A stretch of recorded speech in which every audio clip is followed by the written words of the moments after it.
Sejam muito bem-vindos ao programa Palestra na Fraternal. É com muita alegria que estamos recebendo o palestrante Glaucio Cordeiro, com o tema Mediunidade, Rádio e TV Fraternal, Equilíbrio e Paz para você.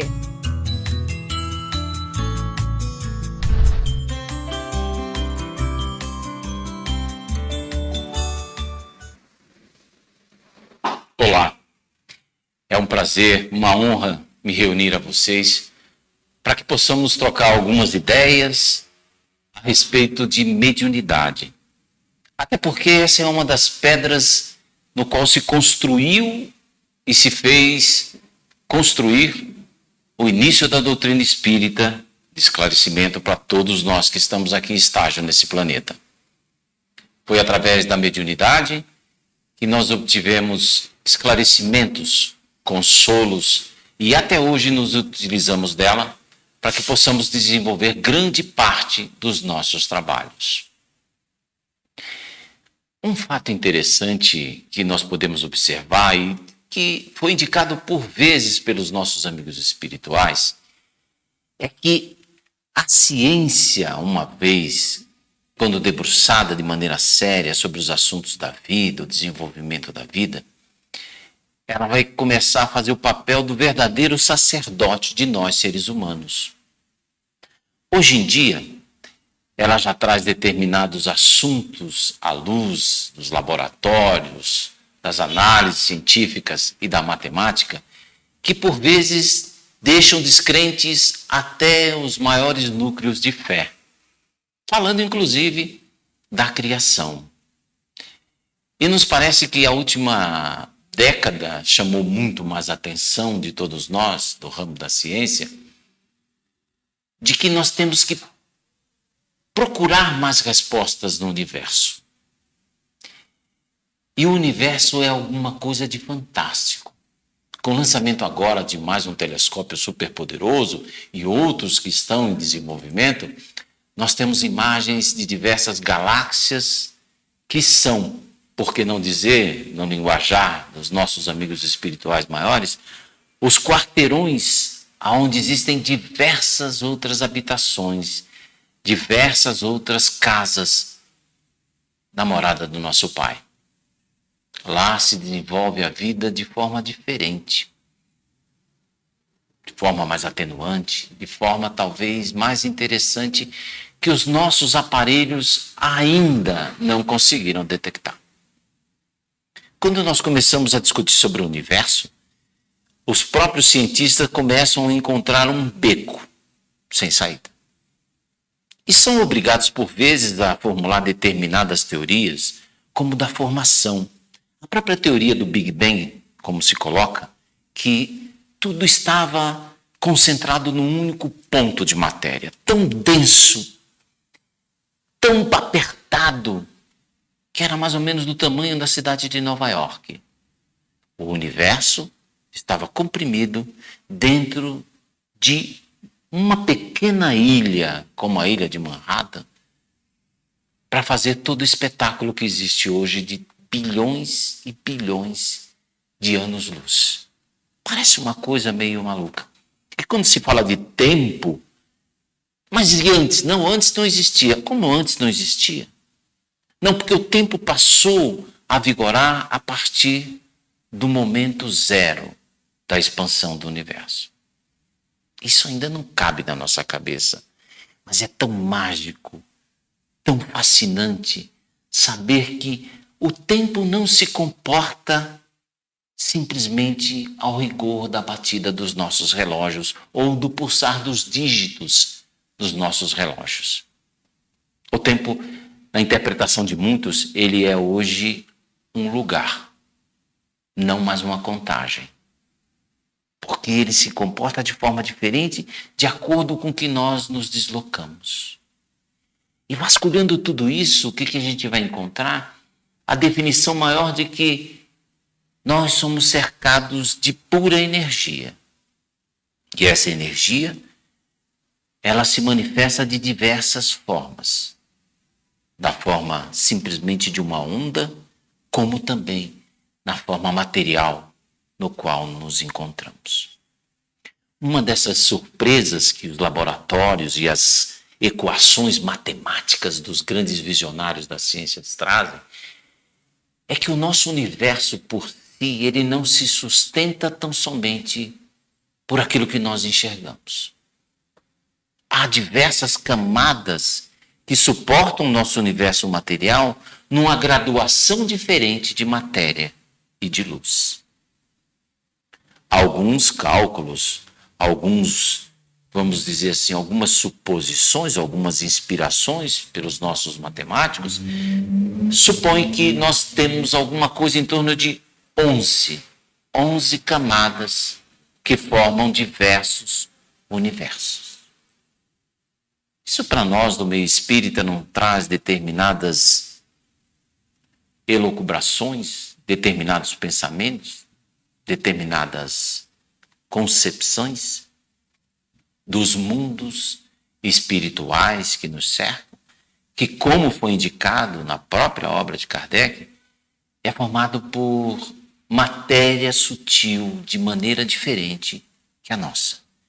É alguma coisa material, porque senão seria o nada.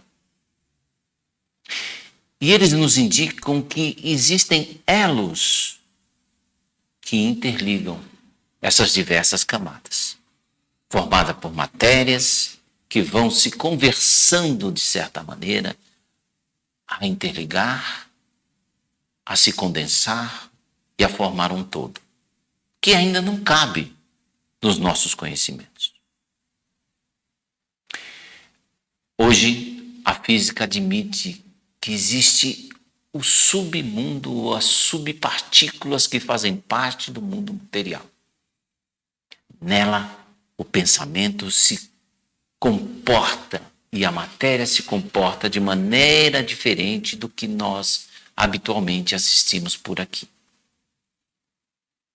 Isso chama-se da física quântica, onde a partícula se comporta de maneira diferente de acordo com o que ela é observada. Se eu estiver muito complicado, eu vou tentar mais ou menos trazer para o nosso dia a dia isso que significa. Significa que nós formamos, através dos nossos corpos, a manifestação maravilhosa dessa matéria que compõe um elemento que não é considerado hoje nas equações matemáticas. O elemento espiritual.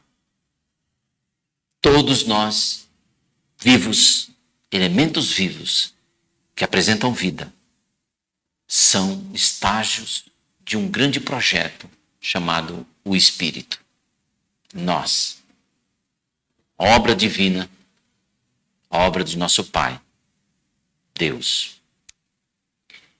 E Ele é tão bondoso conosco que Ele nos capacita a cada momento de nos integrarmos em cada uma dessas camadas que fazem parte do grande todo que é o universo, que nós absolutamente não teremos a pretensão de querer demonstrar, porque não temos elementos para tudo isso. Como assim?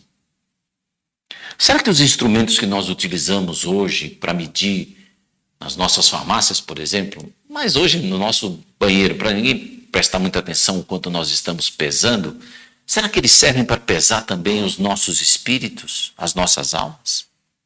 Já tentamos isso. Não conseguimos. Então nós temos que partir para outras coisas, não é? Baseado nisso, o que a gente começa a perceber? Que nós, espíritos aprisionados na matéria, temos ainda um campo muito largo de fuga em nós, ou de integração, se é que podemos chamar assim.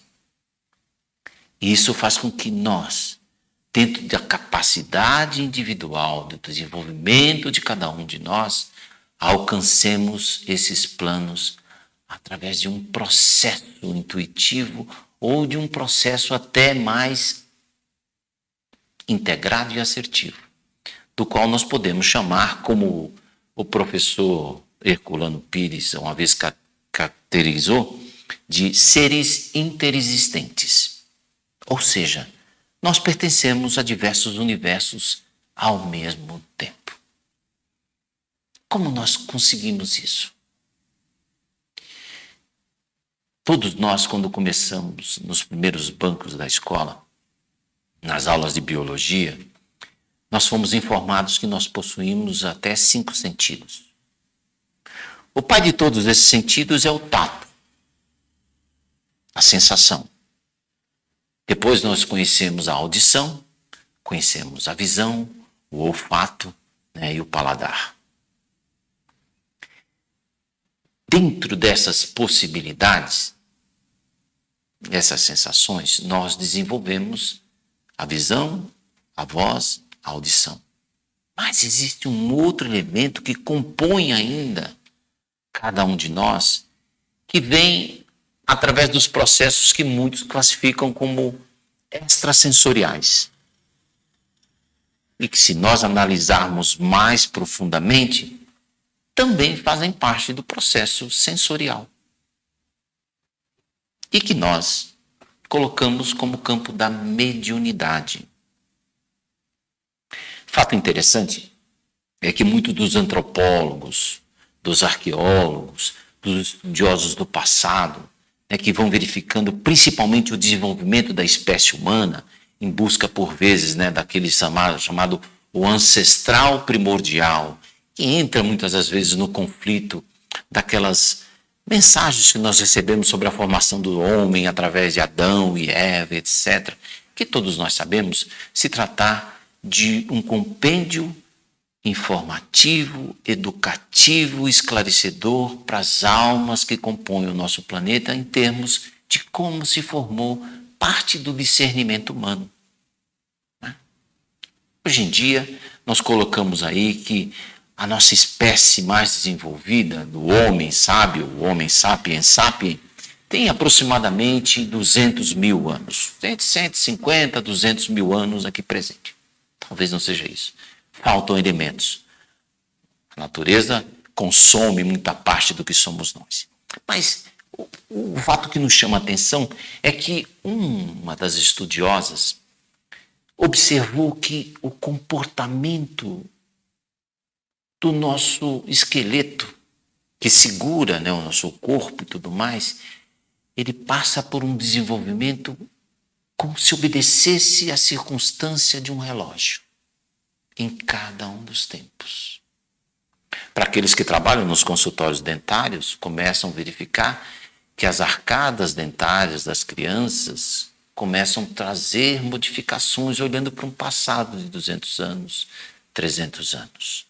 Os ossos que formam o crânio também vão tomando conformações diferentes, seguindo o cronograma de passar das eras. E assim é conosco em diversos outros aspectos de obtenção de determinadas capacidades em nós. Nós não conseguíamos falar até alguns milhares de anos atrás.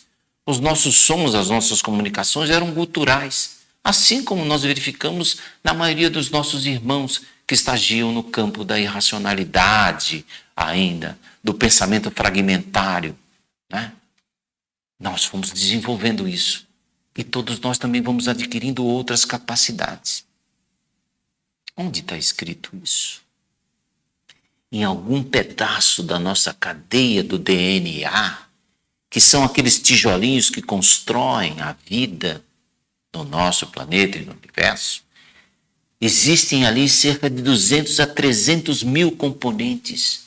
Mas para montar um ser humano, às vezes se utilizam apenas de 15, 18 mil, 30 mil dos mais sofisticados. E o resto? Do que se trata? Do nosso passado? Do nosso futuro?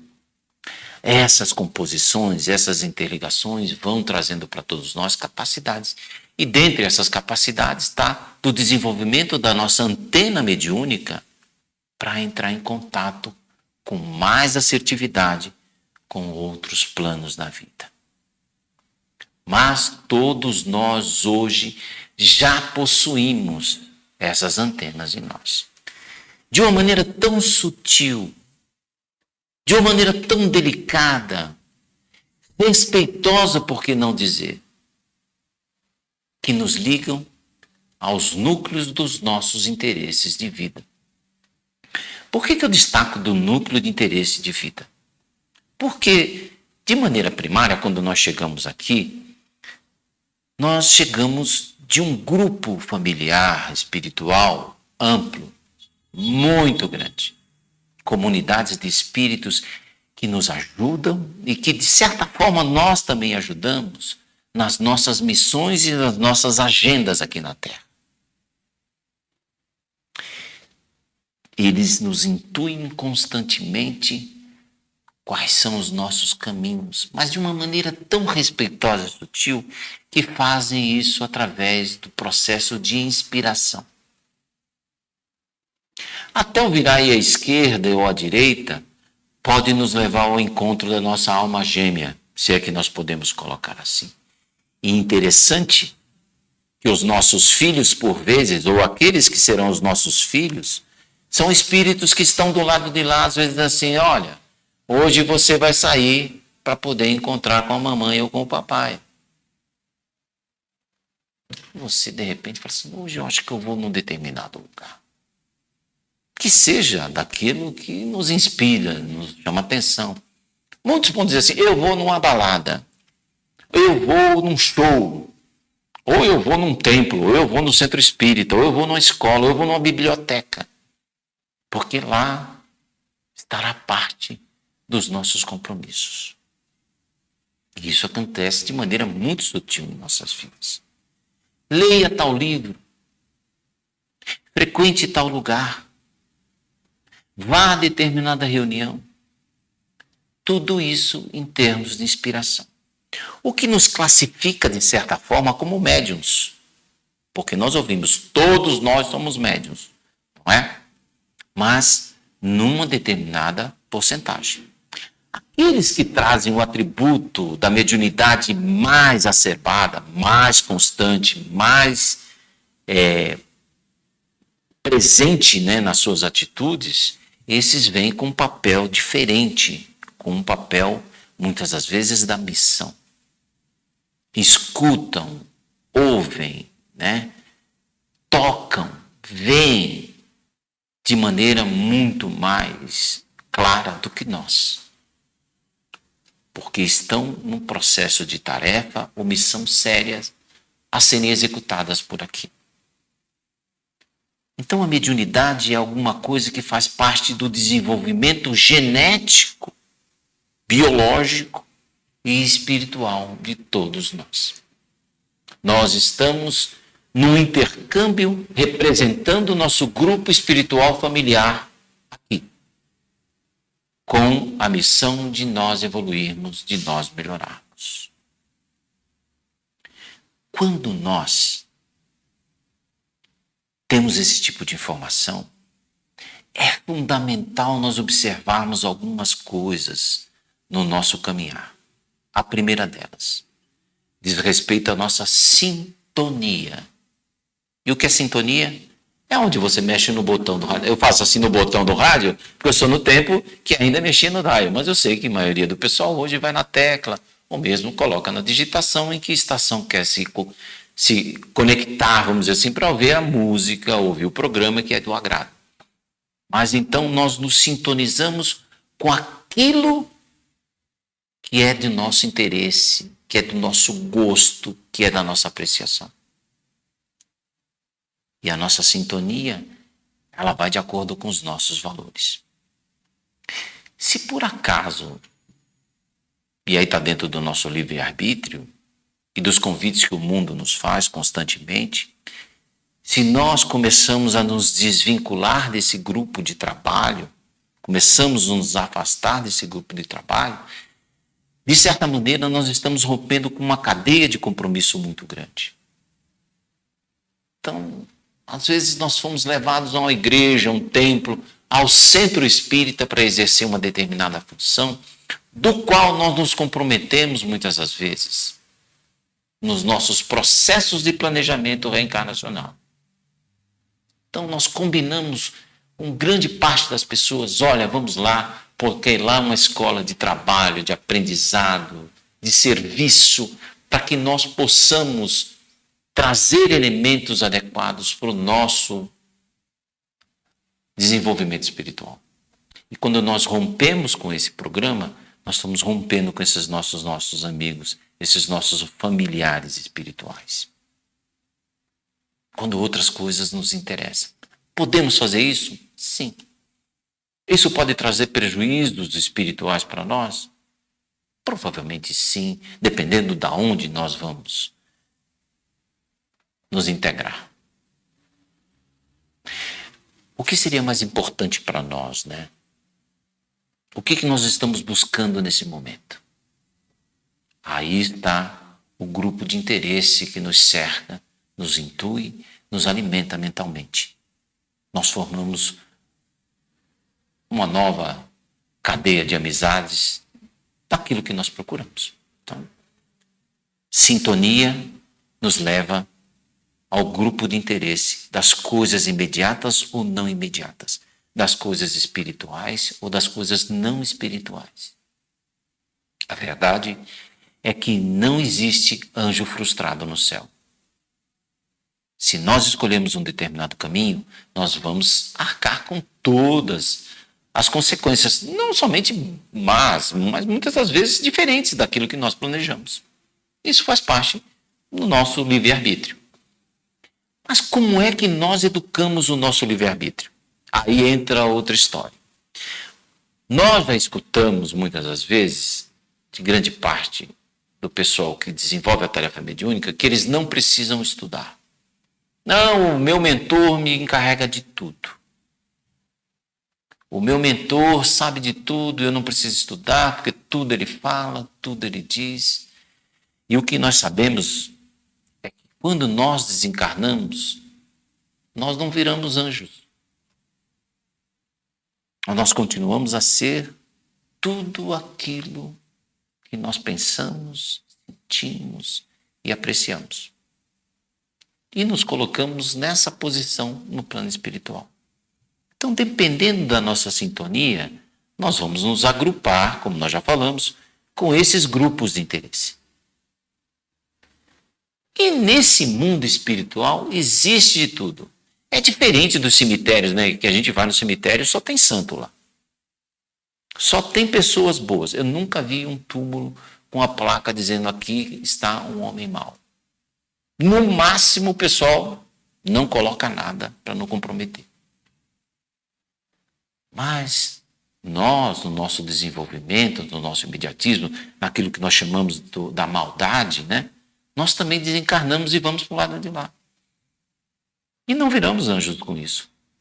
Como é que você, como médium, vai conseguir discernir se que o Espírito está falando para você é alguma coisa boa, alguma coisa séria, alguma coisa que tem cabimento? Dentro do processo mediúnico, nós precisamos ter discernimento para saber se as mensagens que nos chegam, as intuições que nos chegam, são sadias.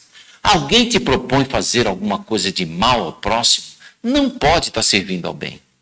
Alguém que manda declarar guerra, que manda declarar perseguições aos outros, não pode fazer parte da corrente do bem.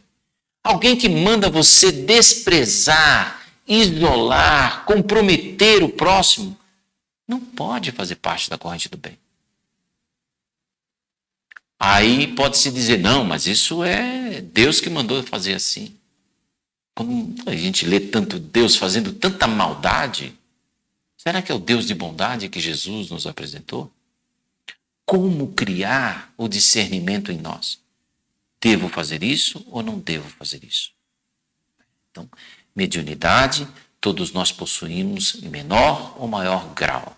Sintonia é alguma coisa que vai de acordo com o nosso interesse, com aquilo que nós alimentamos o nosso espírito. O nada não pode gerar o nada. Não é isso? Esse é um axioma que existe dentro da própria ciência.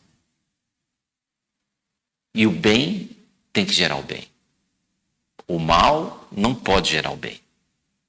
Se ele está gerando o bem, é porque ele começa a caminhar numa situação diferente. Há muitas publicações hoje. Nunca teve tanta obra mediúnica espalhada nas livrarias, de todos os matizes. Todo mundo edita livro, conta história e tudo mais. É possível isso? Sim. Mas como vamos saber se aquele livro é um livro bom? É um livro que vai trazer e acrescer verdades para nossas vidas, para que possamos caminhar com luz? Somente através do discernimento, da orientação. Qual é o princípio básico de tudo isso? Acima de tudo, nós temos o orientador maior em termos de bondade, de amor e caridade, que é Jesus. E por isso que nós falamos que a mediunidade com Jesus é a verdadeira mediunidade do bem. Primeiro orientador, primeira coisa que o nosso codificador coloca através das inspirações dos espíritos, para que nós possamos ter um comportamento adequado, trazido uma mensagem do plano espiritual, assim, espíritas, amai-vos, porque é necessário despertar em nós o amor, porque o amor filtra uma série de coisas em nossas vidas. Se nós formos partir simplesmente pela racionalidade das coisas, endurecer na regra, nós não estamos indo por um caminho mais fácil de compreensão de fraternidade. A segunda é instruir-vos. E essa instrução é para que nós não aceitemos algumas coisas que sejam inverdades em nossas vidas, principalmente partindo do plano espiritual. Porque, como já dissemos, do lado de lá é a continuação de nós. E como existem pessoas boas do lado de cá, existem pessoas boas do lado de lá. Como existem pessoas ainda na fase de ignorância do lado de cá, também existe do lado de lá.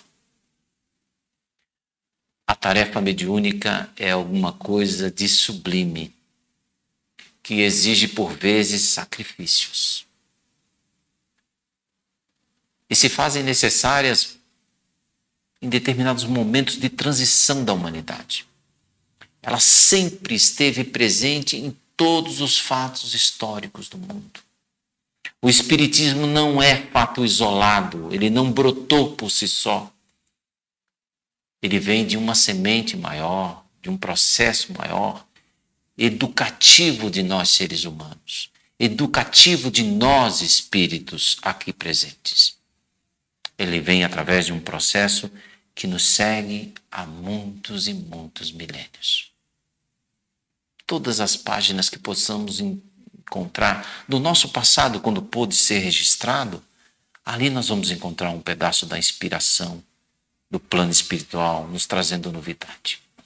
Tudo começa com a intuição, e da intuição nós passamos ao fato, o fato nos leva à realidade. E é esse, mais ou menos, o caminho que nós começamos a construir, a entender através do Espiritismo que esclarece, da ciência que nos ampara, de que a vida é um fato, de que existe ordenação no universo e que Deus existe, está do nosso lado e nos auxilia o tempo todo.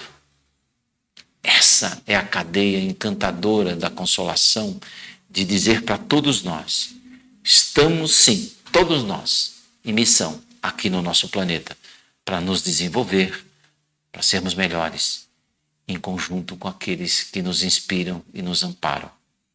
Por isso que nós não podemos desprezar aquelas vozes sutis que nos falam ao longe, que nos encaminham para o bem. Que possamos abrilhantar essa nossa mediunidade, utilizando dessa nossa capacidade para seguir em frente, para sermos melhores e sermos felizes.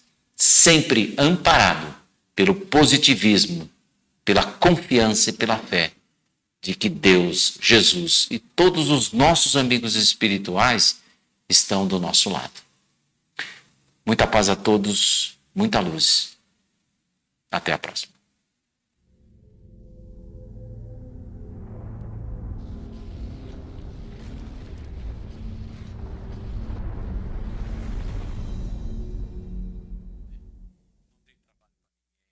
Acabamos de apresentar mais um programa Palestra na Fraternal. Sempre uma palestra diferente com temas ligados à doutrina espírita. Assista pelo YouTube, pela TV Fraternal e também no Facebook. Ouça pelo aplicativo da Rádio Fraternal e pelo site fraternal.net.br.